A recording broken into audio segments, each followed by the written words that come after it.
Good morning, YouTube family. Good afternoon and good evening, wherever you might be. So glad to have you here today. Oh, you guys, I had so many laughs this morning as I was reading something. So I'm going to share that with you a little later in the hour here. But, today we're going to talk about the truth about narcissists. It's super painful. It really is. And I think we often run from the truth because the truth is ugly, honestly. The truth about narcissists is ugly. And we don't want to get caught up in that and get pulled into that ourselves. But I'm going to get into why it's so painful, but also it's good news because it does heal you. The news about narcissists will heal you. It is so much better than to be living in a lie or in a fantasy because those things will not heal you. They'll just continue to keep you trapped. So that's why I want to talk about this today. Well, you guys, happy crappy hour. Welcome to Happy Crappy Hour. Well, I wanted to let you know, those who are new, Happy Crappy Hour is about what we learn, about what we did this week that was bad. So we want to stop doing those things, and what we did this week that was good, and we want to continue to do those things. So I'm so glad to see you guys here. John, good to see you. Jahai, good to see you. Rissa, hey, hey, good to see you too. Glad you guys are hopping on. And as you're hopping on, I'm going to share a little bit of my happies and crappies this week. Oh my goodness. And maybe you guys will share yours as well. My crappy this week, I gotta say, my crappy this week is that I did not do much exercise.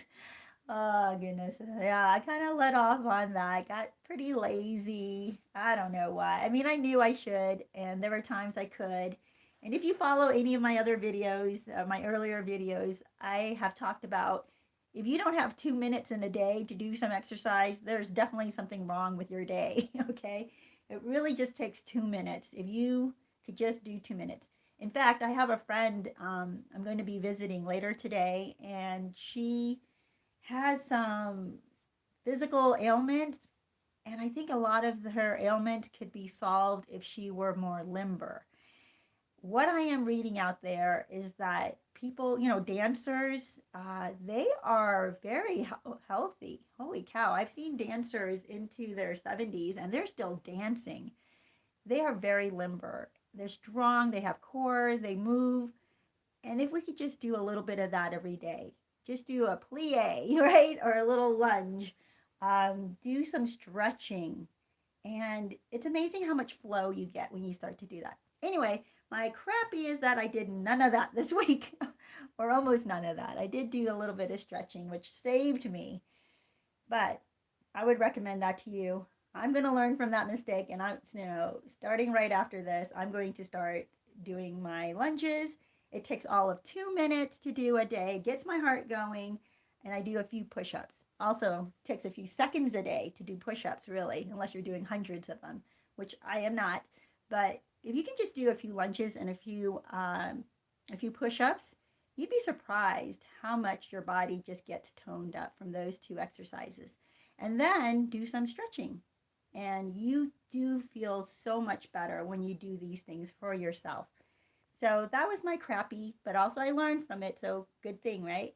My happy this week has been that more and more truth has been coming out. So I am very happy about that. More and more truth is coming out. Although there are people out there who are suppressing the truth, which is frustrating, but you cannot give in to the frustration. You have to know that things that you're not in control of, there's just no point about worrying about it or stressing about it. Stressing does no good for the situation at all, right? And absolutely does no good when you have no control over the situation. So don't stress about it. Just if you're a prayerful person, pray about it. Pray that good things happen. Pray that the truth comes out. If you're not a prayerful person, then hope for it, right? Hope for the truth to come out. Just wish truth on our countries, on the world, on what's going on out there, because the truth is what will set us free. Do not get bogged down with lies. Do not get bogged down with hate. Do not get bogged down with frustration. It does no good. So you guys, my happy is that the truth has been coming out. And I noticed, like, even if the truth does not prevail right now, it will. The truth eventually comes out and it will prevail, whether we do anything or not, uh, because you just cannot hide the truth forever. You just can't. So, you guys, that has been my happy. Rissa says, guys, so I heard the narc cheated 2 times on his new wife. Yep. Not surprised, by the way. Let me read this. Guys, so I heard the narc cheated 2 times on his new wife of 4 months. She called his best friend, but she took him back. Yeah. Yep. And Obi says, hi, Obi, by the way, says, I don't even bother with new supplies. Wait until the mask falls off. Yeah, isn't that crazy? The truth about the narcissist and the new supply. So many times we sit back and we think, this is what hurts, by the way. This is the part that hurts. We think, was there something wrong with me? You know, am I the one at fault for everything, which is what the narcissist has told you, right? So it's easy to believe that. And you look at the new supply and the narcissist and you see them doing really well. They look happy. They got married. There was a huge wedding, large celebration, right? Everybody looks shiny and happy. And so obviously you're going to feel like it's you. There's something about you and you're the reason why you're not happy. And by the way, we do have choices there, so I will get into that as well. But we think that we are so flawed. There's so many things wrong with us that we will never be happy. And that's not the truth, by the way. That is not the truth. So you look over there at the narcissist and their new supply and you think everything is going great. So it must be me, right? It must be my problem. And I'm the reason why we broke up. And you put a lot of pressure on yourself and you take a lot of responsibility, if not all of the responsibility for everything wrong that happened in your relationship. When the reality is, here's the truth, the narcissist, wherever they go, in any relationship they have, they are going to bring their problems. They are going to bring their character flaws. And just like Rissa was saying, that her narcissistic ex ends up marrying their new supply, been married only 4 months, and already has cheated on her twice. You know, why are we surprised? We shouldn't be surprised, right? But we always, for some reason, give the narcissist the benefit of the doubt. Even after the discard, even after they've treated us badly, even after we've seen all their ugly side, right? We will still give the narcissist the benefit of the doubt because we fool ourselves with the image they portray. What if they're smiling and they look like they're happy and nothing is bothering them? By the way, that's a tactic of politicians too. But I've noticed that when they are attacked, they don't show their true emotions. And this is why politicians are a little bit scary, because they will smile through all the attacks. And by the way, I mean, I don't know, it's kind of creepy. I understand it is a tactic that even we can learn when we're dealing with abusive people. But smiling at an abusive person just angers them more. I don't know if you noticed that. But smiling at them while they're abusing you only makes them want to hurt you more. So here's the politician who will be smiling, just like a narcissist, will be smiling at you while their world is falling apart, right? While all the disaster in their life is coming out to the public. And they will still smile and act as if nothing's wrong, because they want you to believe in this image. They want you to believe the lie. So that you question yourself like, wow, if their world is falling apart, they wouldn't be smiling. So, of course, it creates this contradiction in your mind. So that's why we start to give them the benefit of the doubt. We're like, okay, that contradiction can't be right. So maybe things are okay with them. Maybe they're not guilty. Maybe they didn't do all the things that we just found out that they did, right? So we find out that the narcissist has cheated, lied, slept around, stolen from people. We find out all of this, and yet the narcissist is still smiling. And you're thinking, if they had gotten caught red-handed, and people are coming down on them and accusing them, and people are coming out to testify against them, you're thinking, well, obviously their face should show it, right? Their life should show it. It should look like they're miserable. And yet they keep smiling, just like a politician. It's very creepy. They'll keep smiling as if, no, everything is great. Everything is wonderful. All these other people are lying.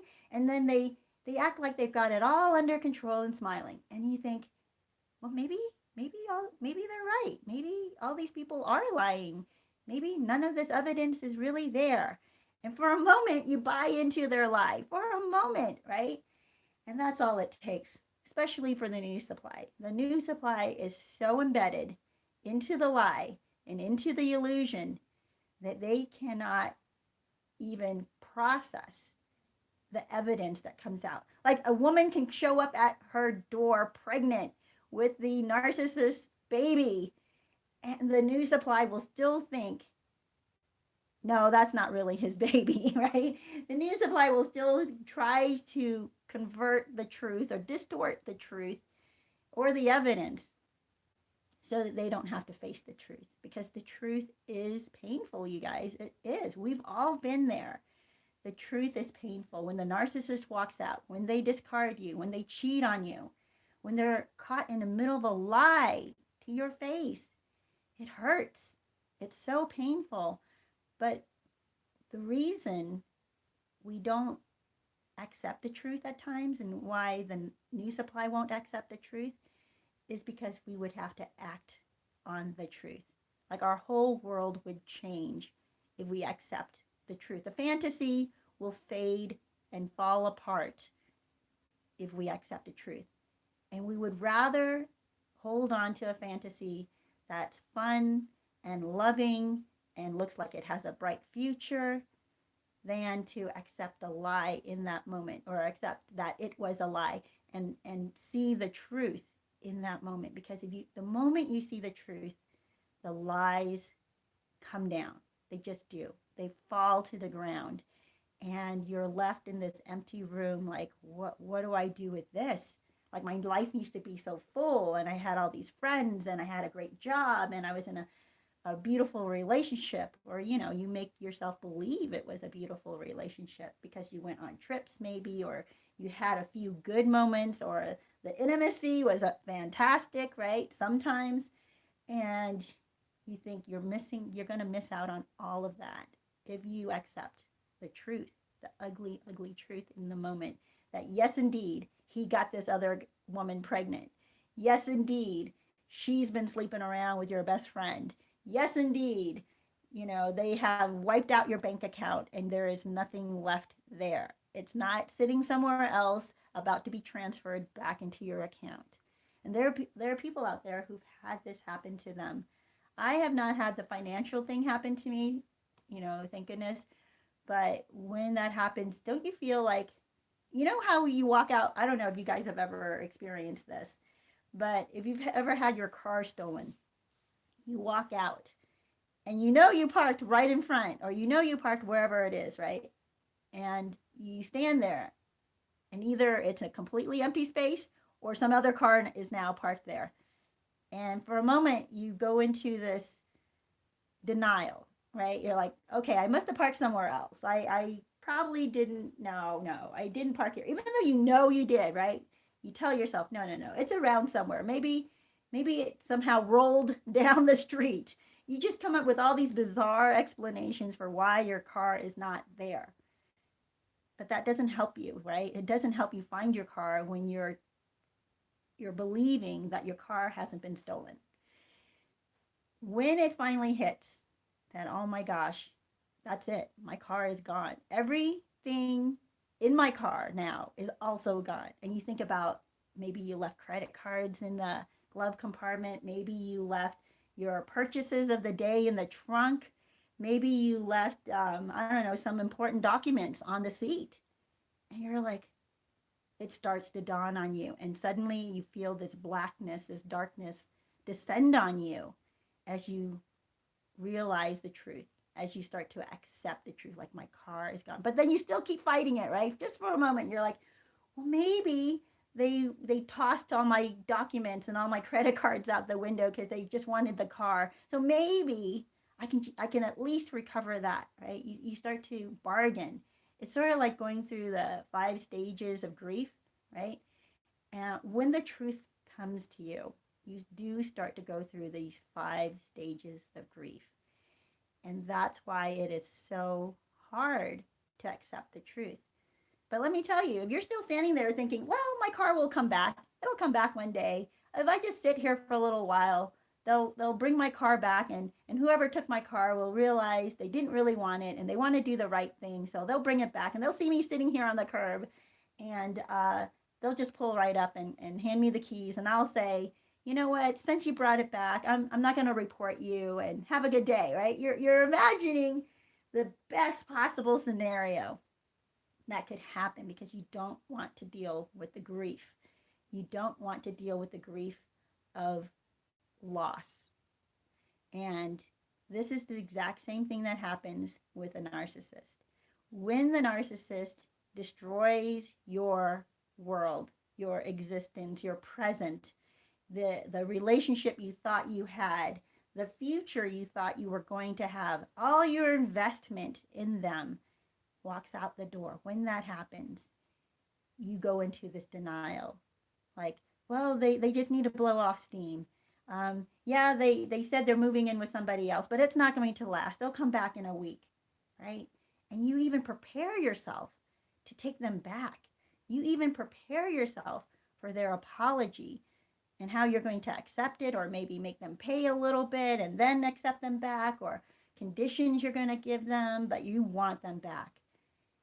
That is the delusion that you keep yourself in because you cannot face the truth. The truth is going to be super painful. Those of us who've been there, the truth is painful. And I have read comments from some of you guys out there how you are doubled over in pain. And I have been there myself. I have been doubled over in pain where I just didn't know how to get rid of this pain that just took over my body because of this loss, right? The good feelings you had, the connection you made with the narcissist, it suddenly just isn't there anymore. And you can face the truth, which will heal you and set you free, by the way. It is painful. Absolutely, it is painful. But it will set you free and it will allow you to heal. Or you can stand there on the curb hoping that your car will come back, right? Hoping that the narcissist will come back. Hoping that those who robbed you or took your purse or took your car or took your wallet, they're going to come back and hand you back your wallet and say, you know what, all I wanted was this $40 in cash and the rest of it is, doesn't mean anything to me, so you can have it back.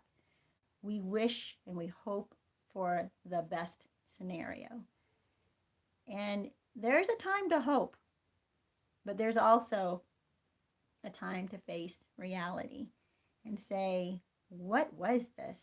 What did I just have with this narcissist?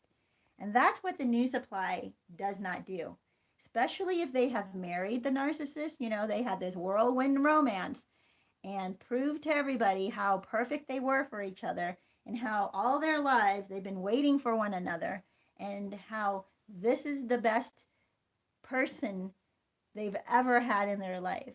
And they've convinced their family and friends of this. And instead of admitting that, wow, I was deluded, I just didn't pay attention to the little red flags and admit that this person didn't love me the way I thought they loved me, then the new supply wants to keep up the facade because they're hoping against all hope. They're hoping in a fantasy that their car that was stolen will come back, right? Will be dropped back off on the curb where they left it. They're hoping that the narcissist will drop their other new supplies, all the people they're cheating with, and realize that the narcissist has always loved them, right? They're the only one who can fulfill them. That's what they hope for. And I think a lot of us have also been there.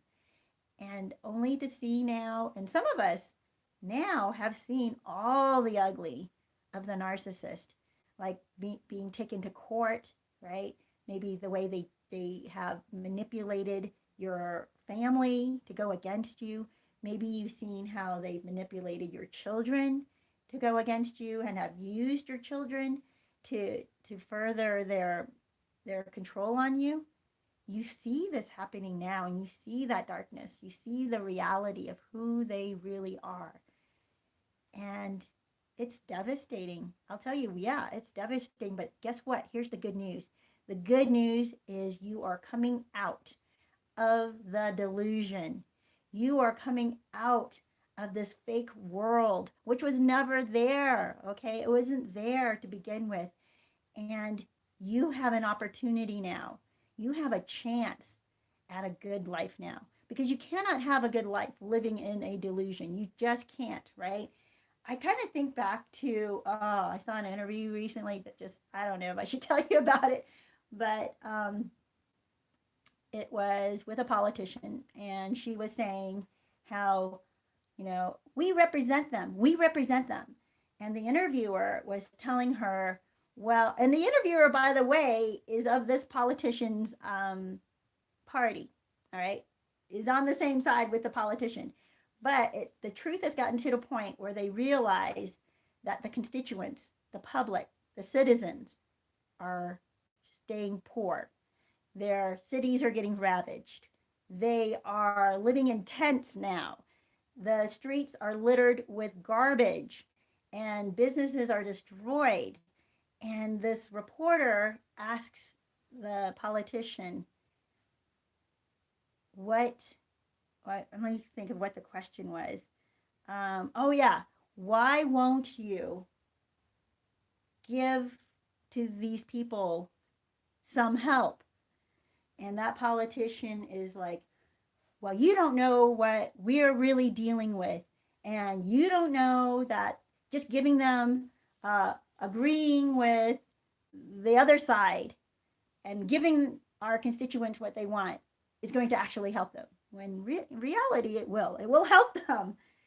But this politician says, we represent them. We represent them. And she just kept screaming this about, well, not screaming. She was smiling just like politicians do, right? Like nothing's wrong. But she said some really nasty things to that reporter about being on the other side. Like, it sounds like you're an apologist for the other side. And he wasn't. He was not an apologist for the other side. He was just asking her, like, just sign this bill, right? Just sign it, this relief thing, and give to this community that is suffering. And she kept screaming, or not screaming. She did raise her voice a little bit, but she was like, we represent them. We represent them. It's like, yeah, but do you realize you're representing them badly? Oh my gosh, you guys, politicians, do not get me started on this.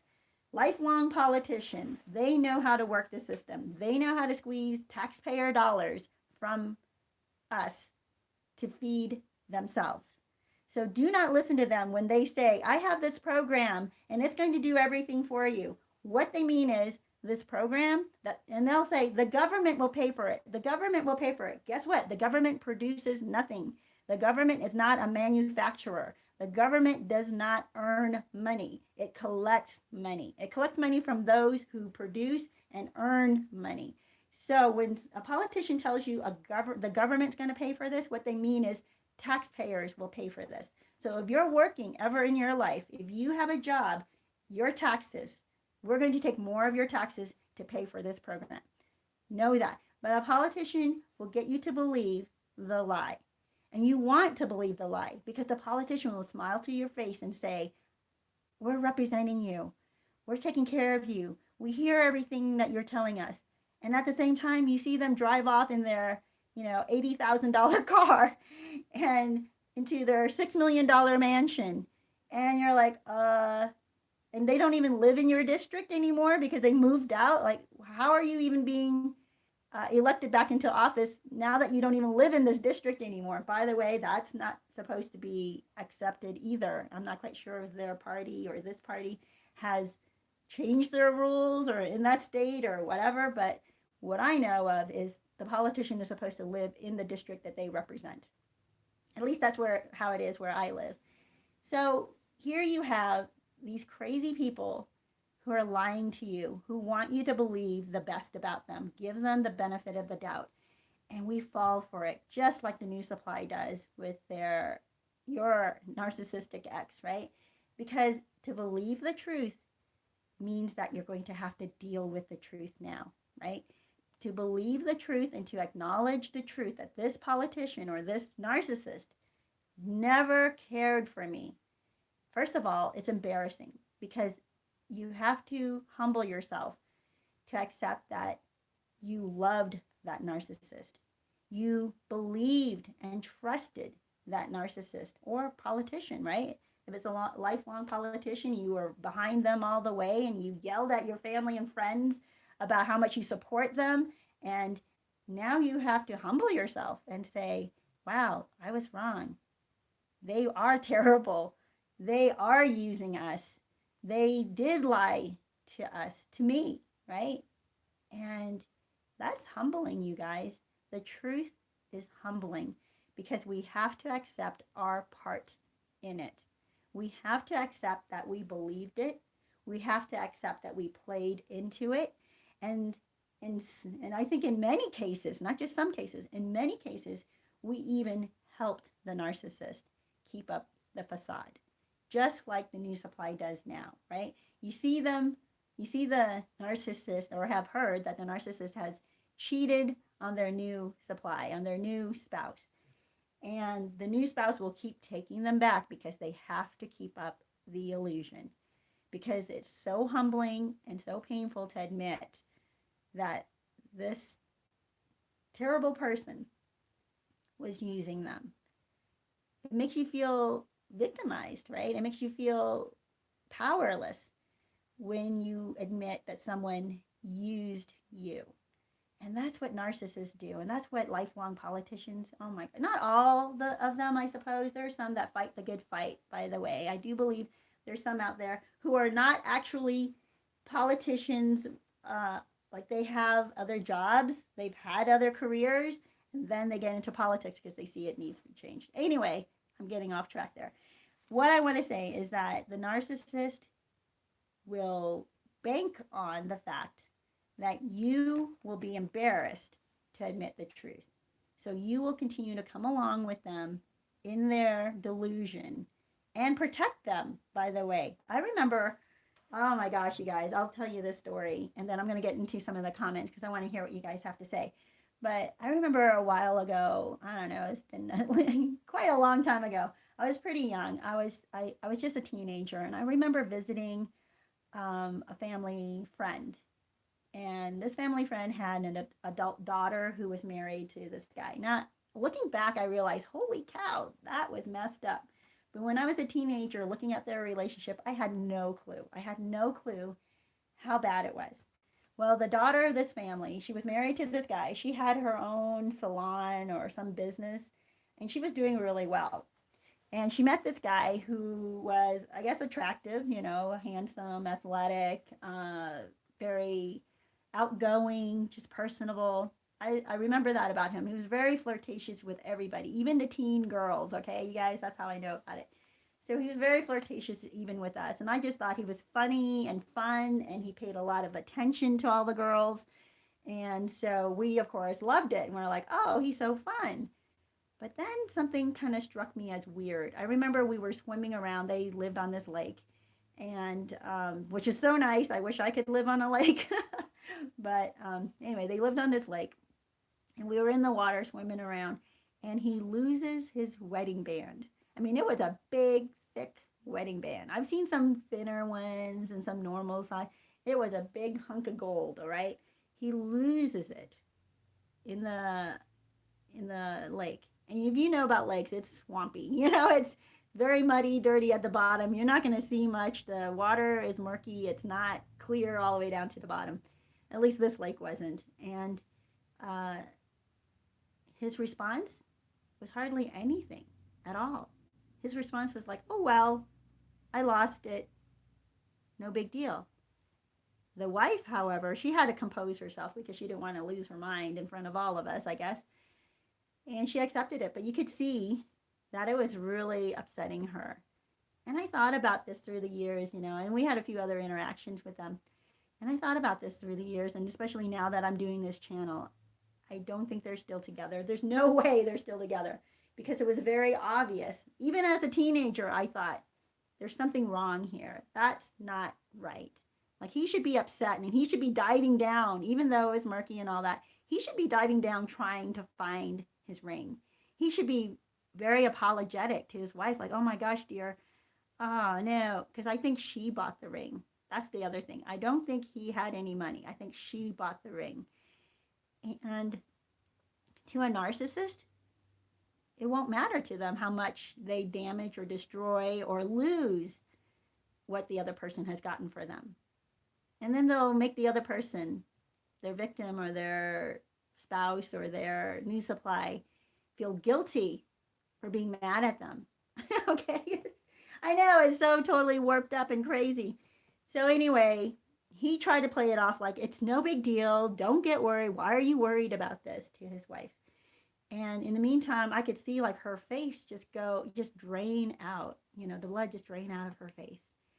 And I don't know how much longer they lasted after that, but I think back to that. And I remember him like full on flirting with another one of the teen girls.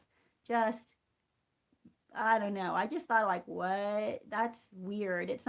He was flirting with her the way you would if you were trying to pick up somebody, like his hands were not quite on her, but kind of like on her shoulders and stuff like that. And he was awfully close to her and like looking at her. You know how when someone's looking at you, like, okay, they're in conversation, they're just looking at you, that's normal.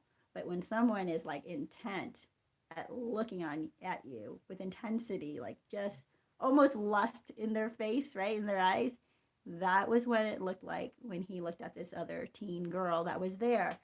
Now I gotta say, he was in his early 20s. It wasn't like he's this creepy old guy or something, right?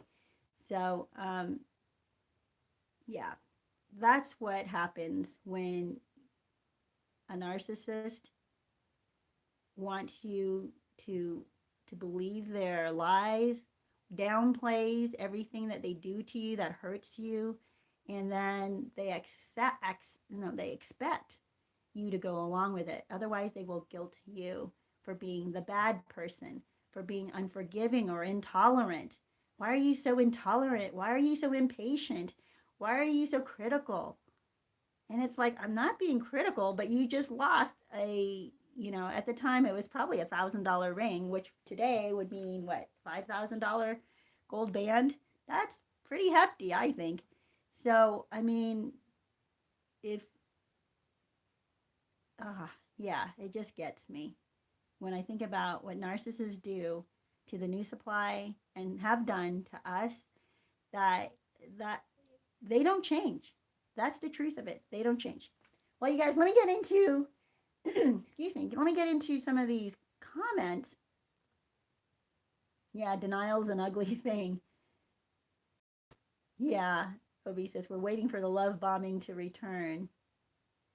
Yeah, BB Scott, thanks. Politicians equals psychopath most of the time. I really do think, oh my gosh, I have a friend also who volunteers, she definitely still has a ministry at a prison.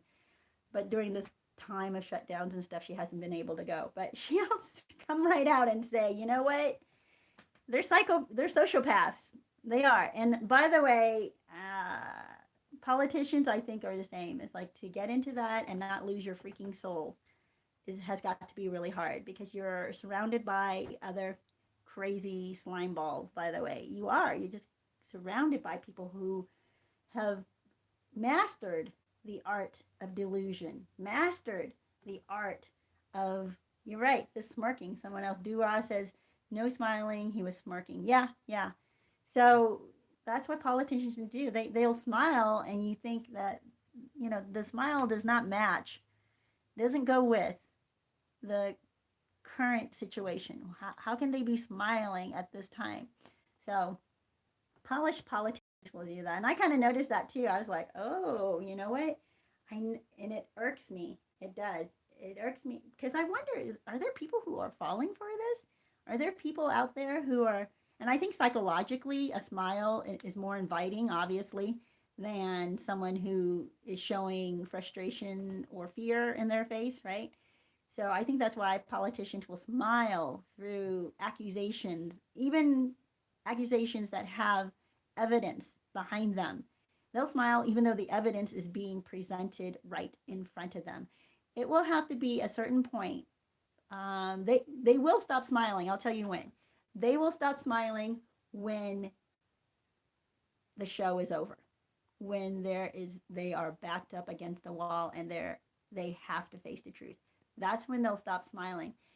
Or I have also seen politicians with their back against the wall, still smiling, hoping that they can convince the public to be on their side. It's just absolutely nuts. Absolutely nuts, you guys. So John Calwait, good to see you, says good morning. So many of them are just crooks and con men. Yep, con men and con women. Yep.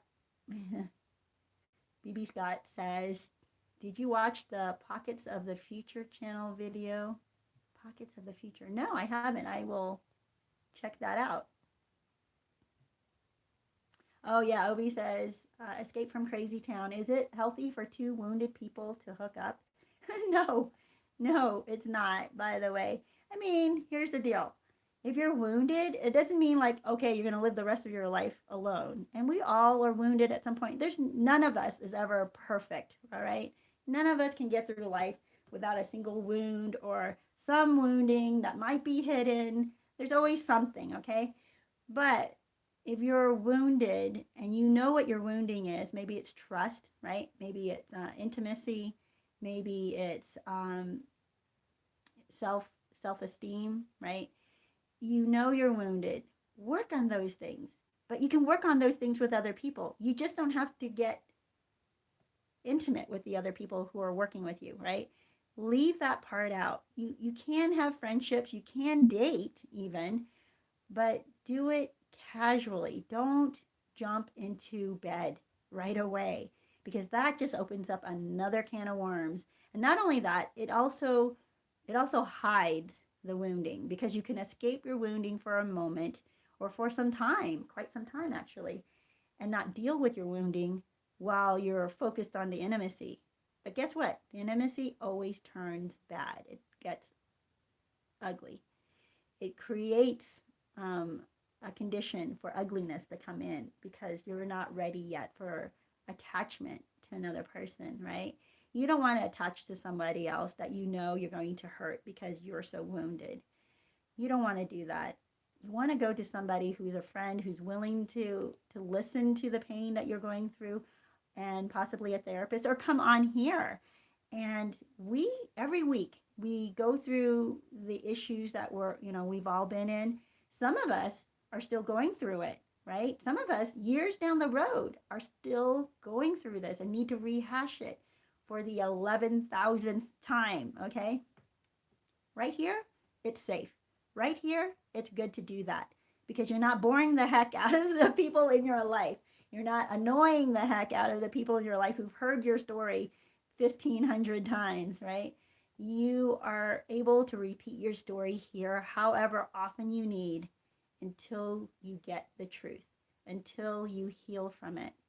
And when two people who are wounded think that they can come together and heal each other, I guess anything is possible, but they're probably getting their healing from other healthy relationships that are pouring into them. Because two wounded people coming together, what they're going to end up doing is wounding each other, right? You're not going to be able to understand what's going on with the other person. The other person's not going to understand your sudden mood changes or what's triggering you. They are not going to be able to separate themselves from the way you're behaving. Just like with the narcissist, when we're with the narcissist and the narcissist is blaming us or being triggered or whatever it is, and they unleash on us, what do? Are we strong and independent enough to separate ourselves from that kind of emotional attack and know who we are and stand firm in who we are and not have our self-esteem affected? No. We actually fold. We actually fall into the criticism of us. They start to attack us, right, instead of the situation. That's what wounded people do. It's very hard to see what you're really upset about, so you pick at other things that are on the surface, or maybe even about the other person. You start to focus on them that they're the reason why you're upset when it wasn't even them, right? But now the other wounded person is going to take that on and then feel like there's something wrong with them, and since you're attacking them, they must deserve it. You're criticizing, so they're going to absorb this criticism, and your relationship's just going to fall apart. So I would not recommend, definitely not to get intimate with the other people until you know who you are, until you have healthy boundaries. So go on my website, by the way, and look up the books that I recommend. I have a bunch of boundaries books I recommend there. It's under the shop menu because I have links, affiliation links to Amazon for each of these books. So you can see the books that I recommend and get yourself better, get yourself healthy. Now, you can still be friends with other people. You can still be interested in somebody, right? And maybe potentially a future relationship with them. You can be building that for sure. But right now, you do have a relationship. You're building the friendship. Do that. Do that for sure. Renee, good to see you. Says hello, everyone.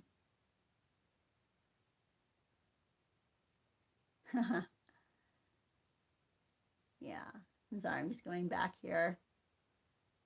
See what I missed.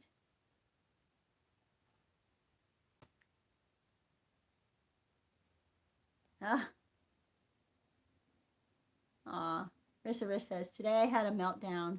Will he change this time? No, he won't change. And even if he does change this time, by the way, you want to have evidence for a while. You want to see evidence of several months, if not maybe a couple of years, that they have changed. You don't want to say, oh, look at that. They changed for one day. You know how diets work, by the way? Yes, we can all get on a diet for about 2 or 3 days. Like, it's almost anybody can do that. 2 or 3 days. Look at me. I've stopped eating sugar. I've stopped drinking soda. I'm exercising every day for 3 days. Woohoo. Now, you see that person again 2 months later, and they're right back to what they've been doing, right? So that's what it is with a narcissist when they say they've changed. They can change for a day or two, and they're like, wow, they didn't get mad today at all. Like, this whole day, they didn't get mad, and they didn't get triggered, or they didn't cheat on me when a gorgeous person just walked by and they didn't look at them. Yeah, they can do that for a day or two. Find out if they can do that for months or years, right? So have a track record. That's what I would recommend. Yeah. Well, you guys, I do want to, oh wait, there are a couple of other tales from the Narc side. I'm all of a sudden hearing the ex-Narc's name by flying monkeys after 3 years. It's sure a sign of a toxic new supply at their most suspicious. Oh, yeah.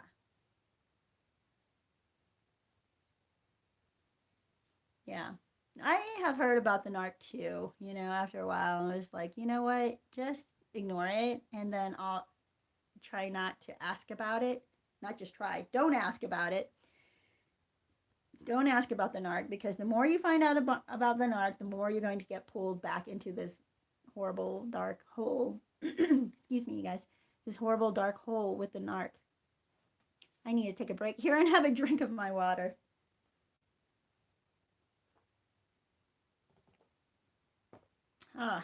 Well, you guys, you know what? I would ask you to please subscribe, share my videos, maybe my short videos, if you know of someone who needs to hear some of these truths. And what was I going to say? Yeah, and like my video. That would help. That would help to get me out there. You guys. So, I do want to share with you something I read today that just cracked me up. Well, actually, right before that, I wanted to share with you something else. Here's the thing. It is hard to face the truth about narcissists. And so hard for the new supply too, right? The truth of the matter is, we were once the new supply, all right? That's hard to accept, but it's true. We were once the new supply. We were once in the same position, believing the same stuff, trusting and wanting to believe it, and giving into it, and maybe even had the best time of our life as well as the worst, right? But we also had the best time of our life, at least momentarily, before it started to go bad. And we want to believe in that. We want to hold on to that. It's hard to let go of it because you get emotionally invested. You invested also your future and your dreams in this person. So the truth is, though, it wasn't about you. It just wasn't about you. It was always about the narcissist. When the narcissist gets tired or bored of you and their new supply and anybody else that comes into their life, and they will, because they don't love, they don't really truly love. They don't love you to the point where they want the best for you. They love you because of what you can do for them. They love you because they get the best out of you.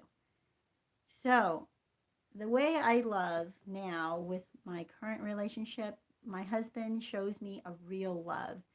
Like, he loves me because he cares about me. And I notice this in just the small things that he does from time to time.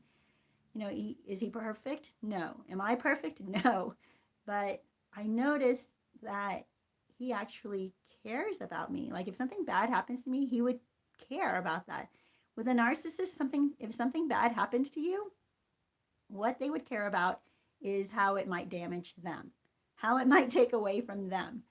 And sadly, I've seen stories of people who got injured in accidents or something like that, and their partner leaves them because they don't want to be tied down to somebody who's injured or disfigured or whose life has changed. So they take off. I mean, that takes some special connection, and my husband and I have that, which I'm so thankful for. But narcissists can never have that. They just cannot get that invested in anybody that they would care enough to be there for the sake of the other person. They are always there for the sake of themselves, all right? You cannot believe that when they go to somebody else, when they go to another supply, that suddenly now they have changed, and suddenly now they're able to love. That's just not how it works with narcissists. I wanted to share with you guys another really hard thing, and I think it's important. I don't know if I can find it now, because I have written down so many different things. Oh, here we go. Oh, no, that's not it. Oh, okay. I did. Oh, I'm sorry, you guys. Oh, here we go. Here's another hard fact about narcissists. And I've heard this from you guys in the comments at times and questions. But a lot of people have asked me or told me that they feel like they're the narcissist. And we've had to have some conversations about that. Because here's the deal. When you've been with a narcissist, you might become like the narcissist. And that is the hard truth to face. You have to take a look at yourself and see if you have become in any way like the narcissist. Now, Obi made a point and asked, about two wounded people coming together or hooking up. I do not recommend hooking up, by the way. You guys know what that means. But getting to know each other, helping one another through your brokenness, that's fine. That's a great foundation for a friendship because you start to share, care about one another, and maybe even have insights to help one another. And that's great. And you have to also challenge one another if you see each other behaving or showing or exhibiting characteristics that are narcissistic. And by that, what I mean is this. If we all can become narcissistic, we all can become paranoid or fearful or insecure or self-righteous or indignant or self-important or offended, easily offended. We can all become like that. And a lot of times, I think just about all the time, really, I don't know anyone who's left a narcissist relationship or a relationship with a narcissist and has come out unscathed. It just doesn't happen because they get so deep. You're going to come away with some of these characteristics that now you are displaying. You have to work on that. That is the ugly truth. The ugly truth is you may have taken on some of the narcissist characteristics because that's what you are used to living in. That's the environment you've been existing and surviving in. So you have taken on some of these characteristics. So work on those. That's the good news. The good news is you can work on that. It is not a death sentence, right? It is not the end of the world if you have become paranoid. It's not the end of the world if you've become fearful or insecure or have had bouts of self-righteousness or have become self-centered or easily offended even. They call that being triggered nowadays. But what it is really, when you behave like that, is being easily offended, all right? We can toughen up. We can learn and not take offense and not receive criticism. You can stand there, and even if the person is mad at you, like I'll give you a great example, road rage. You can be on the road and someone gets mad at you and tries to cut you off because they think you're being too slow or you're too fast and they give you the finger or, stuff like this, okay? Our initial response most likely is to be offended. Our initial response is going to be like, how dare you? What the heck? And, start cursing at them in your car. This is a great opportunity to practice becoming thicker skinned, by the way, when you're driving. And I work on that. I use that opportunity really when I'm driving to become thicker skinned, because I had prayed when I first became a Christian, the first thing I prayed for that to change in my life was that I would become less offended or less offendable. Because I noticed how when I get offended, how it just ruins my day, ruins my mood, ruins how I feel in that situation. It just takes over. I didn't want that. I didn't want that to control me anymore. So when you're driving and that happens, become unoffendable. Just go, oh, well, that person must be in a hurry. Oh, that person's mad. Even if they're mad at you, specifically you, right? Maybe you accidentally cut them off, but you didn't mean to, right? You just didn't see them there. And they start flipping you off, or they start roll down their window and they start yelling at you. You got to just go, you know what? I don't receive it. I'm not going to take it. I don't take this criticism. They're mad. That's their anger. They can have it. It belongs to them. I'm not going to take on their anger. I'm not going to allow it to land on me. So these are things that you can do pretty much every day if you're driving every day to become and practice not being offended, right? Less offendable. So the good news is you don't have to become like the narcissist and stay like the narcissist. You have to be truthful with yourself though at this moment. Are you carrying some of those characteristics though? Are you acting out some of those characteristics? And if you are, start working on it. That's the good news. Just start working on it. Don't cry about it for, the next 20 years of your life. Don't connect yourself to it and identify with it and say, this is who you are. No, it's not. You behave like this for a while because you're broken, because you're wounded, because you're not perfect, but you can change. And that is the difference between you and the narcissist.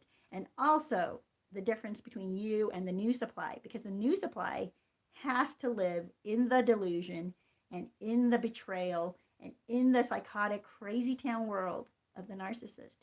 And you don't have to. You get to come out of that. That is, I think, excellent news.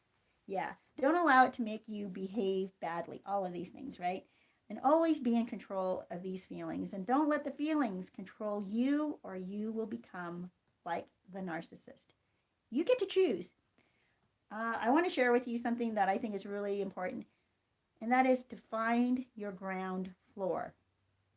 Find out who you are. I mean, whether you've even had a relationship with a narcissist or not, I think a lot of people, if not everybody, has a come to Jesus moment, you guys, has a come to reality moment. Find your ground floor, because you need to know what your foundation is. What do you hold on to as truth? And who are you? And maybe if you don't know who you are, who do you want to be? Like, hold on to that. Do I want to be courageous? Do I want to be smart? Do I want to be happy? Do I want to be personable? These are all things that are great to start building your ground floor, what you want, right? These are things you want in your life. Then start building, right? Now that you know what your goal is, start building on that. You may have nothing there yet, right? No foundation set for being, say, funny, right? You have no ground floor yet, or no foundation set yet to be intelligent. So what do? Start learning. Pick a subject that you would enjoy learning and start learning, right? You can always build. So find that. Find your ground floor. Who are you? What are your values? What's important to you? What do you want most out of life or out of a relationship or out of work or out of yourself? What do you want most out of yourself, right? Who do you want to be? I have this coffee cup, and I should have brought it in. I think I gave it to somebody. Yeah, I did. It says on the cup, be the person your dog thinks you are. And I think that's great. You think, oh, your dog loves you, thinks you're the best thing ever, can't wait to see you because you are that dog's world, right? The dog loves you. I have 2 dogs, and they follow me everywhere, and it's hilarious, well, to me, because my kids and my husband, they all know that the dogs will choose me over them, which of course I think is funny, but you know what? There are times that we have a new dog, and that dog sometimes chooses my husband over me. And that's the first I've ever experienced that. But I'm happy for my husband. I think that's so sweet, that he chooses my husband over me. And when a dog or somebody else, and I hate to call somebody else a dog, but you know what I mean. When something or someone loves you that much, be the person that they think you are. That's a great goal. I think that's a great goal.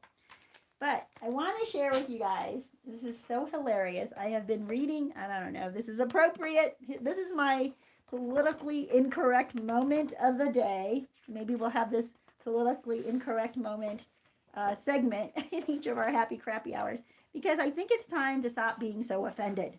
Good Lord. Stop being so offended. I want to read with you this book. It's on interior design, by the way, of all places. But it's this guy who is hilarious. So, some of the things, I think it's okay for me to read some of the things he says, but it just cracks me up. It just makes you think about, oh my gosh, this is so true. This is what I love about comedians, because they can turn something ugly into something funny. And when you can laugh at something that's ugly and make it funny, then you can handle it. You can deal with it. You can process it. You can even change it now that you can laugh at it, because you are no longer controlled by it. You are no longer under fear, right, of it being true, because you know it's true. So once you know it's true, but it loses its power over you, you can now change it. Oh my gosh. I don't know. I mean, this has nothing to do with anything, but I'm going to read this because I think it's kind of funny. It's this guy, he's gay. He says, when does a gay know he's old? He says, there comes a time in any man's life when he wakes up, looks in the mirror, and realizes he is old and gross. For a gay, this age is 26. When he enters into gay middle age is when the sparkle disappears from a gay's eyes. He realizes he now has to hide in a sleeping bag in the linen closet until he dies, because no one will ever love him. It's a difficult time for a gay. However, different gays respond to aging with different coping mechanisms. Some gays get plastic surgery until their faces look like cats. Some gays buy youthful boyfriends on the internet and go around wearing age-inappropriate clothes, such as shell necklaces and asymmetrically cropped mesh tank tops. A gay knows he's old when his best girlfriend goes out dancing with a younger version of him. Sorry, James, she'll say. Seth listens to cooler music than you and still looks like a wax figurine. Being gay is like being a magical, fragile flower. For a time, you are the most beautiful, delicate thing on earth. And the next day, you're garbage. Next. That's what he says. And I think some of us have felt that way, right? Especially when we've been in a relationship with a narcissist. We think, oh, there's just this beautiful, wonderful thing that the narcissist loves and admires and appreciates so much. And then the next day, garbage. Next. Who's next? Yeah. I love this too. There's a section, I'm going to read you a couple more things from him because I want you guys to hear this because it's just funny if you can laugh at it in your own situation. He can identify because he talks about having broken up twice, I guess, in two very deep relationships. He says, a few things to remember when you move into your own place and are completely alone in the world with literally no one to love you. That's a chapter in his book. It says, organize your space for conversation. Make sure your living room has a completed conversation circle. Don't have all the chairs or sofas facing the same direction. Place chairs across from the sofa or next to the sofa on a 90-degree angle. This makes it easier for you to look your guests directly in the face when you beg them to not leave, because if they leave, you'll be left alone with nothing but your existential dread. Yes. I think that we can laugh about our own loneliness, and when we can do that, it actually lifts our spirits. It makes us feel better. And then it's okay to be self-degrading, denigrating sometimes, right? Because it's funny. He talks about, here's another section in his book. Look at what artists do and then do that. Because artists are better than you and you know it, right? We can look at stuff and realize it's okay, I'm not the best. And you can laugh about not being the best. That's how you can accept humility. That's how you can start building. And it doesn't matter like where you measure up, right, with other people. It just doesn't matter. When you start to be able to take that into perspective, you won't worry that you're worse than the new supply or better or, so concerned or obsessed about that. It doesn't matter. Yeah. Is the new supply better at some things than you are? Yeah. Are you better at some things than the new supply? Yes. Does it matter? No. It just doesn't matter. Yeah. Oh my gosh. There's a part that he talks about.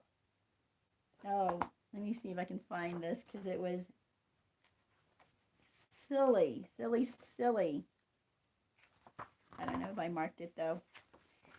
Well, you guys, I wanted you to recognize the truths in your life and to accept that there are some things that are going to be painful to look at, right? There are going to be things that you don't want to admit about yourself, but it's okay. It's okay to admit those things about yourself. It's okay to be a little bit, I don't want to say harsh with yourself, but just honest with yourself.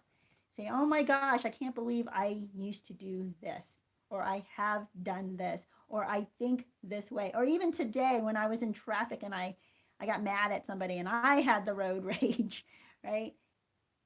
You're ashamed of it. And it didn't make you feel good about yourself. And that's okay. Just admit it. Admit it to yourself if nobody else. Admit it to yourself and laugh about it and say, holy cow, I was a jerk. Man, could I be more of a jerk than that? No, I don't think so. Not in that moment.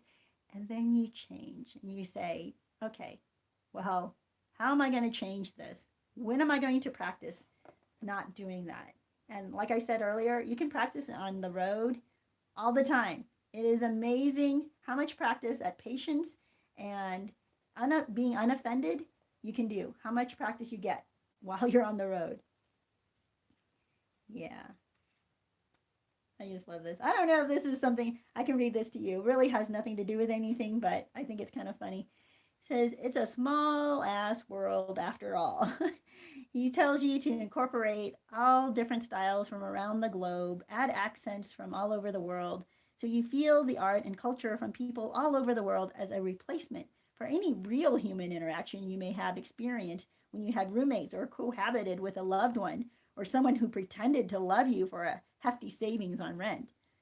My mom spent a great portion of her childhood in Japan. This is him writing this.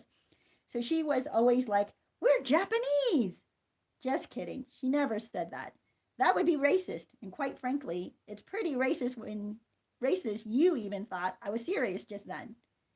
No, he's joking. She may not have pretended to be Japanese, but she did have a huge appreciation for the art and culture of that country. So I grew up with a strong love for Japanese design, which I carry with me to this day. Yep. Yep.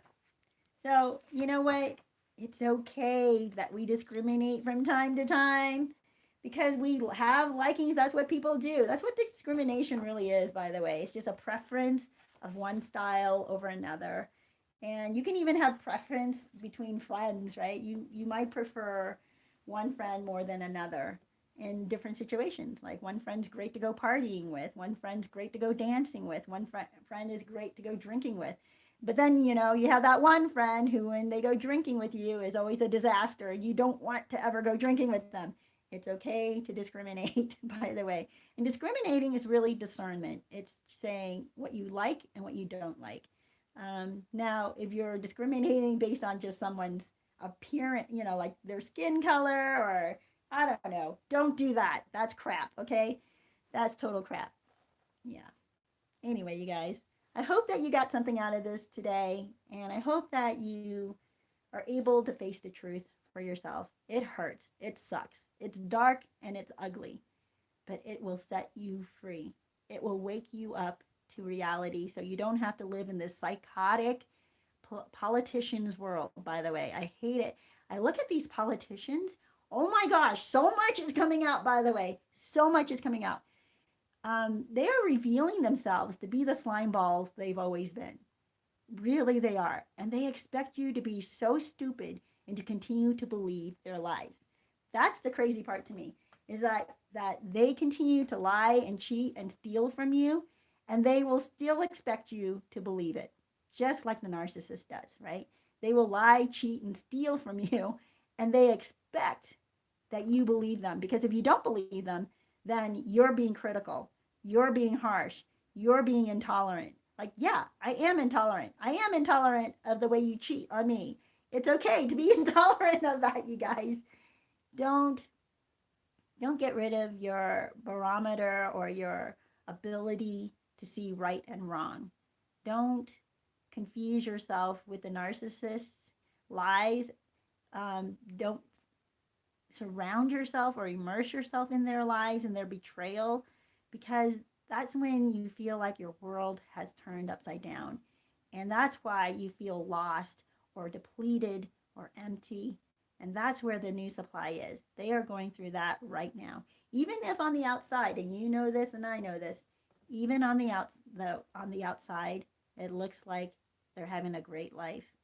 It looks like they're happy. And maybe they have a baby together, right? And they'll take a picture together like, look at us, we're one big happy family.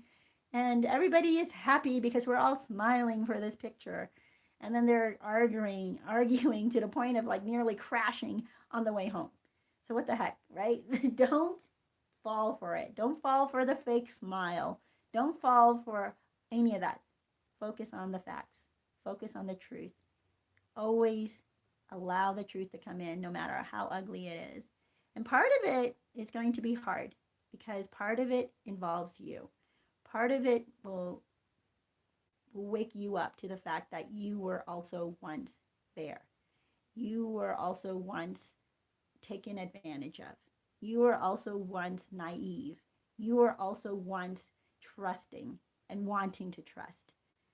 It's not bad that you wanted to trust. And there are people out there who are trustworthy, by the way.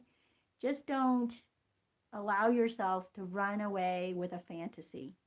That's not trust. That's just allowing them to delude you, right? Look at the facts. Look at the reality. Look around you and see what's really going on. Well, you guys, our hour is up, but I'm going to let you have a few moments to wrap up your conversations. And also, I'm going to take a look at some of your comments.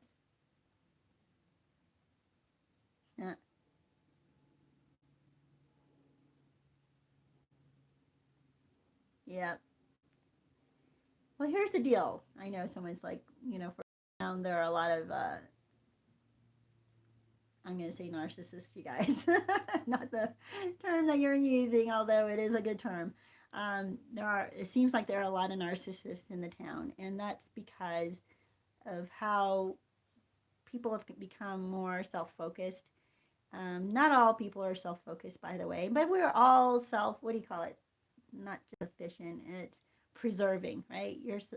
That kicks in. That's a kind of a natural thing. Self-preservation kicks in. But some people, they become so detached that they don't seem to be able to relate to others. That's really sad. I don't know if that's part of, the effects of social media and distancing and all this, especially in this last several months when they've tried really hard to keep people apart.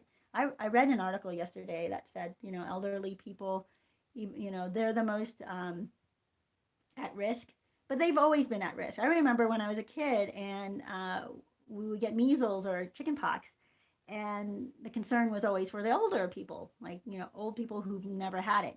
So they would make sure that no old person came into contact with us, but nobody else cared. Everybody else was happy and ran around and did the things they did.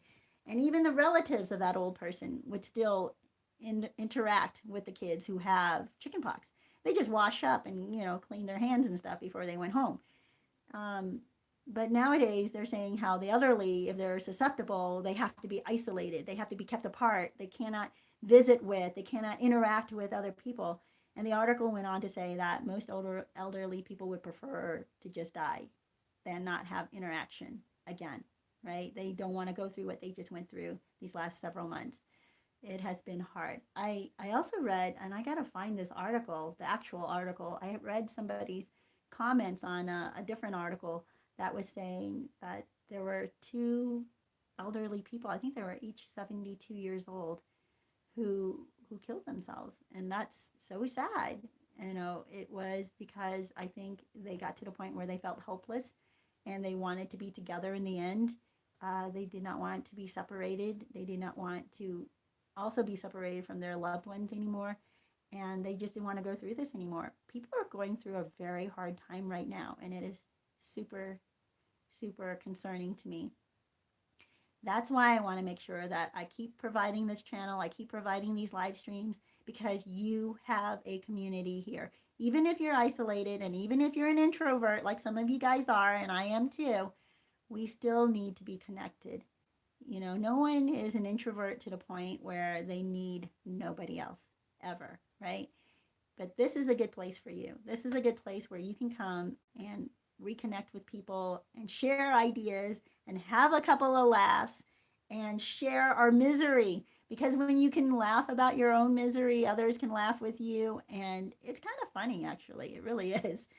So I've done that with my friends. I love it. I love friends that I can be real with like that, where we can just laugh about the ridiculous, terrible things that have happened in our lives. We're like, what the heck was that? And we go, yeah. And then we connect on a deeper level where we love one another and help one another through those painful times that had wounded us. That's what you do. That's how you build relationship. Just being real with one another. You don't have to live in a delusion. You don't have to pretend that everything is perfect. You don't have to pretend that you're doing well. Not here, right? You can be open here. And I bless you guys. I think that you guys are going to make it, because I know you will. I mean, there's no reason for you not to. There really isn't. You get to choose. That's the glorious thing. That is so awesome. Because narcissists, so weird, but even though they make choices, it's almost like they are conditioned to stay on one track, and they just don't ever get off of that track. It's really sad. I don't know if it's a wiring in their brain or what, but for some reason they just fight getting off of that track. But we can see, like, oh, if this track is going to end over a cliff, we can get off. We're like, that's it. Stop the train. I'm getting off. But for some reason, narcissists do not stop the train. They do not get off, and they go over that cliff, and it's, the good news is that is not our future. We are not predestined to that.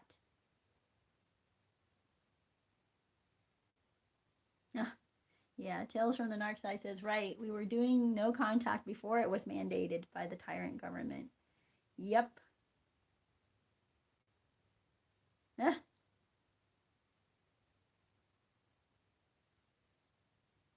Oh, what is this? Shame muzzles. I like to call them shame muzzles. I'm not quite sure what that's about. Yep. Well, you guys, I hope that this has helped. Remember to share my videos. Remember to encourage others to sign up and let others know about my my channel. I would appreciate that. It really encourages me as I watch membership continue to go up, and I know that people are getting help here. I love it. I love it. I love having this time with you guys. I think that you guys bring so much, and this community brings so much into the arena, right, for healing. And I love the stories that we can share, and I love the laughter that we can share as well. So many blessings to you, and I will see you next week.